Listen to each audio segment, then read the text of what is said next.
Surgery is the new sex. At least that's what David Crononberg wants you to believe in his new body horror that makes you think film, Crimes of the Future.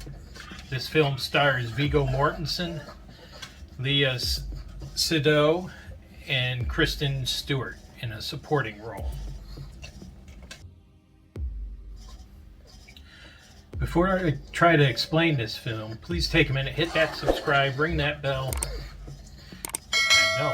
Hit that like button. Feel free to leave me any questions, and hopefully, if I can, I will answer them in further YouTube videos.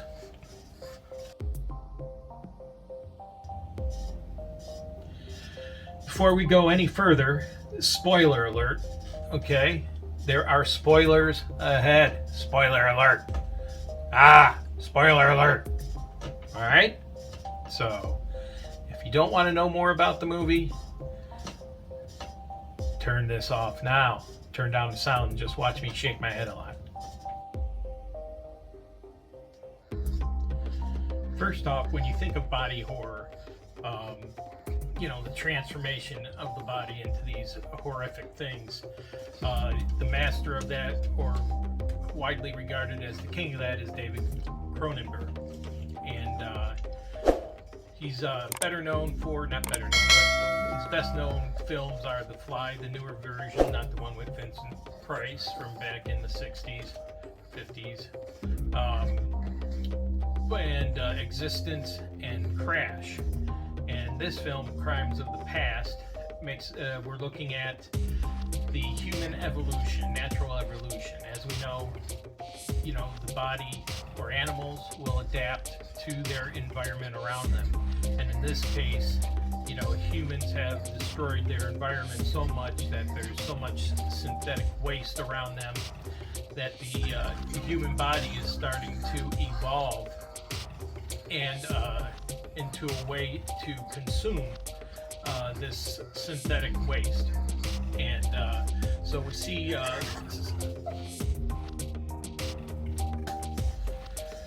so at the beginning of this film, we see a mother and their son. He's out playing by the beach, and he comes in and unexplainably starts eating a plastic trash bin. And he's munching away on it, eating around the corner, and you got the some white goo coming out of his mouth. So clearly, not knowing anything about the film, this is in the first 5 minutes. You're wondering what the hell's going on here. This kid is just made dinner out of a plastic trash bin, and his mother is so repulsed by this that she decides she's gonna kill him. And I can see why people ran out of the theater in the first 5 minutes of this film, because this is the opening scene where the mother goes to her child and places a pillow over his head and sits on him and suffocates him, and then calls the ex-husband, says, "Here's your monstrosity of a child, pick him up here." So, at the film festivals, it was a big thing how people walked out. And, David Crononberg is, very controversial.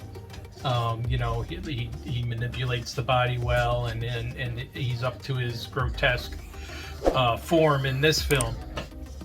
And so then we turn to Sal and Caprice, and that's Viggo Mortensen as Sal, and Léa Seydoux as Caprice, and they're performance artists.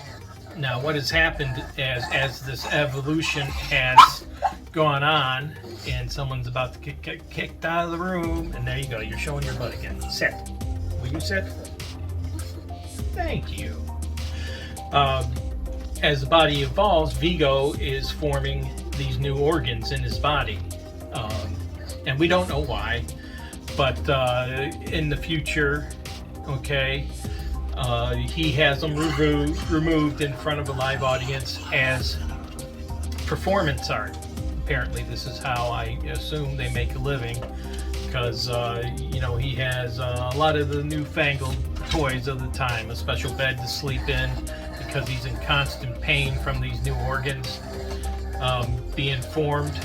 The removal doesn't seem to be that bad, and he kind of, well, as I said in the beginning, surgery is the new sex in this world, and pain has been diminished and has been replaced by people cutting themselves or operating on themselves, or a lot of this performance art stuff. So as we go through the film here, he grows a new organ, they remove it, have to get it, and we're going to take a break here while I kick this dog out of the room today. We are back. Never work with pets. Let me tell you, actually, never work with pets when it's around dinner time downstairs, because she'd much rather be with the food than with me. So, where were we? We were talking about performance art.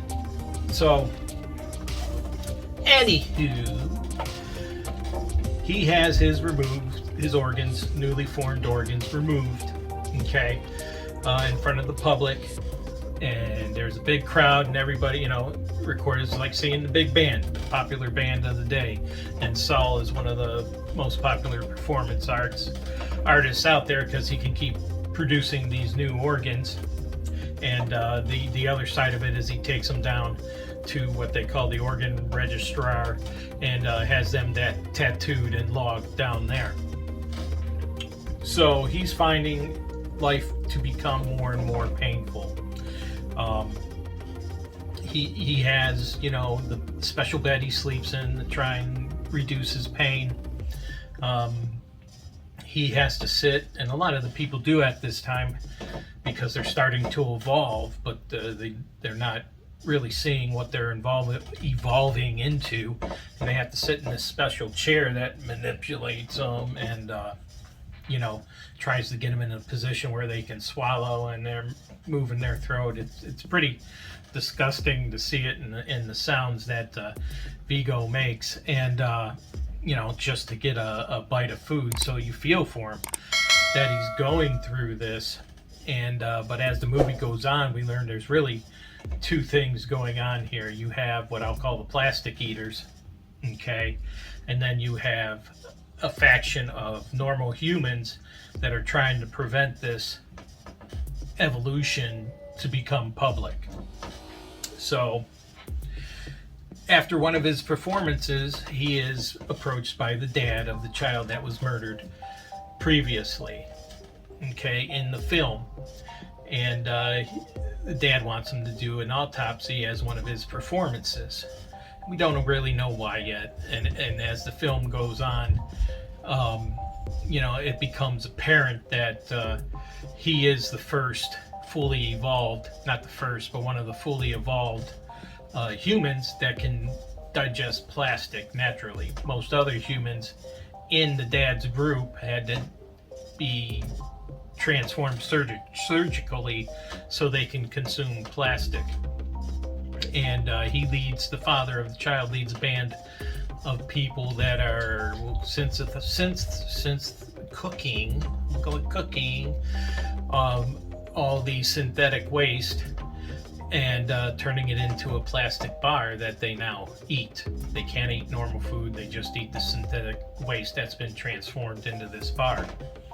And at one of the performances, we find that this is toxic to normal people, whereas he leaves the bar on the table, and someone grabs it and takes a bite of it and quickly passes away from eating it. So we get to the point where Saul is trying to decide whether he wants to do this performance and why the father wants him to do this autopsy in front of everybody. Saul also has that he uses for his performance art, an autopsy machine that's been modified that they use for surgical procedures. And you can tell as they're performing these procedures on him, both him and Caprice are aroused by this. Okay, and even in one scene, they end up in bed on the autopsy machine as it automatically does incisions on them where they have relations in that way, not in the normal sense, but in the sense of the machine operating on them, and it arouses them that way. And throughout the movie, you see cutouts of people doing open operations in the street, for pleasure. All right, we jumped the shark there for a minute. Let's get back to the story. So what we learn shortly after the father approaches Saul is that he's undercover as well with the people that are trying to but discover this group of plastic eaters and get them out, eliminate them, so that the world will never know of the what people have evolved into. So he's working with them.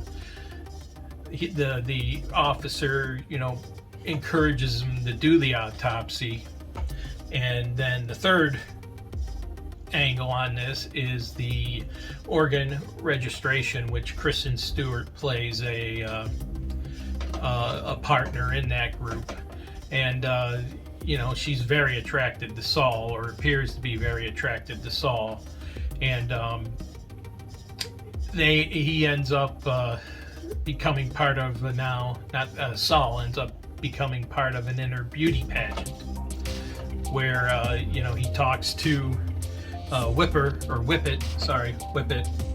at the registry, and he learns that he's one of the judges for this inner beauty pageant, where they end up putting the zipper into Saul's stomach so they can have easy access to it, so they can view the organs and judge for them. And Saul, really doesn't understand this, because he's been having them removed, and he says, well, what if I win and I have them removed? And then Whippet's like, well, maybe you will decide not to. So Saul is still struggling with this decision, and he ends up talking to the mother, who says how the son was a monstrosity, and how he's like, how could you do it? She says, how could I couldn't do it, and just couldn't live with the burden of what she was raising. And the father is talking to Saul later on, and he wants him to do the autopsy, and eventually we found out why he wants to do the autopsy, and that's because he wants to display to the world the inner workings of his son, the first person that'll be recognized as a plastic eater. Okay, so when they do the autopsy, all the organs will be visible, the new organs, the evolved organs will be visible, and will shed light onto this new being to the world, and obviously might cause great chaos. So we go through, we get to see a few more of David's art creations there, where one person has his mouth and eyes sewn shut, and ears all over his body, and it was really a great contemporary dancer.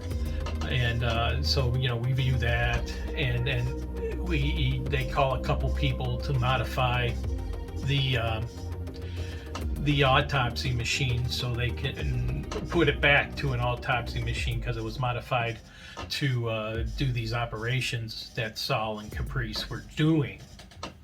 And so we get to the day. We're going to go right to the day here of the big reveal, okay, so to speak. And they start performing the autopsy, and Saul's up in the rafters manipulating the machine, and Caprice, wanted to do the autopsy, or do the performance herself out there. And what happens is they do the incision, again, another autopsy incision, and they open up the belly of the child, which looked a bit distended. I noticed as they were starting this autopsy. It was really a skinny kid, but you know, when you went through the autopsy, his stomach looked real distended. And when they open him up, what they find is all Saul's registered organs that someone had put in there. So he's been double crossed, okay, by the police, all right, that wants to find this group and eliminate them so it doesn't become light in the world. Apparently by Kristen Stewart, who plays Timlin, okay, in the Oregon Registry, and really nothing gets shed to light, and the people that this is why it's so complicated. There's a lot of digest in this film, literally and figuratively.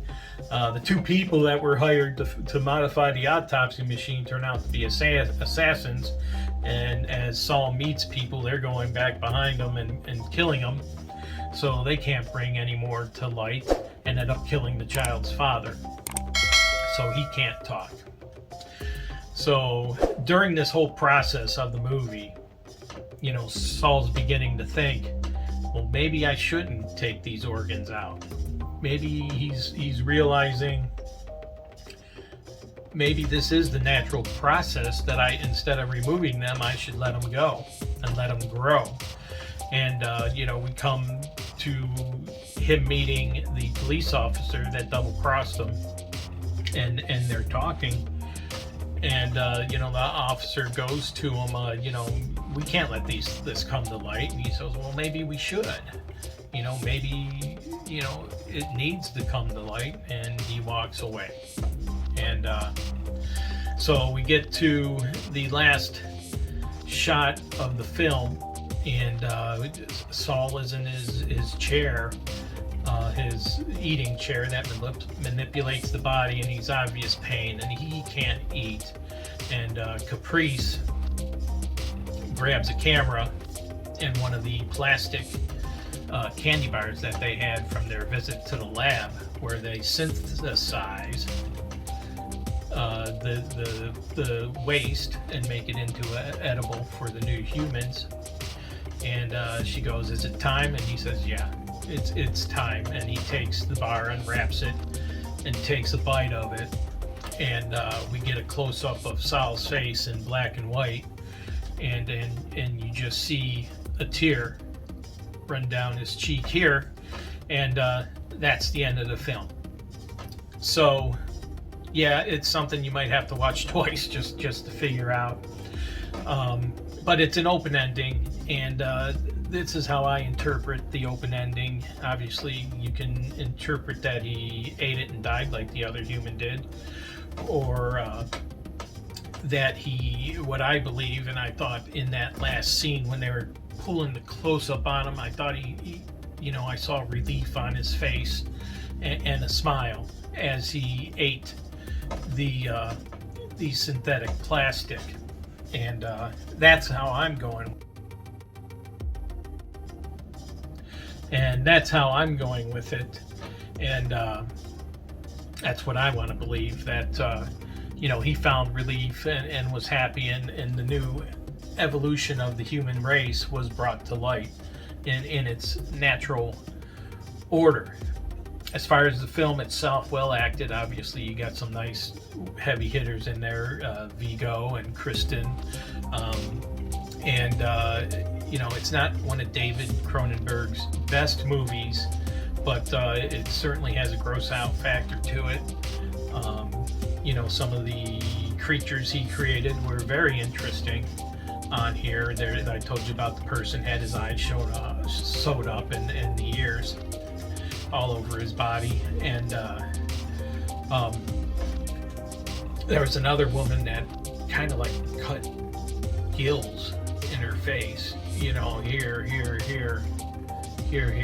that, and on her head, you know, that looked like gills. And then Caprice was at this, and you know, so turned on by it that, you know, she went up to the artist and went back with the artist and had kind of like my horns, embedded in her skin in 4 places. So, you know, like it's a 5 out of 10, or, you know, a 3 out of 5, however you want to put it. 6 of one, half dozen of the other. And you know, it's a nice watch. It's a complicated watch, because I tell you, I was lost for a part of it, and I had to watch it again just to try and understand what was going on. So it's available on, oh boy, it's available on, hold on, we'll get there. I'm getting to see everything messed up now. Hulu. It's available on Hulu.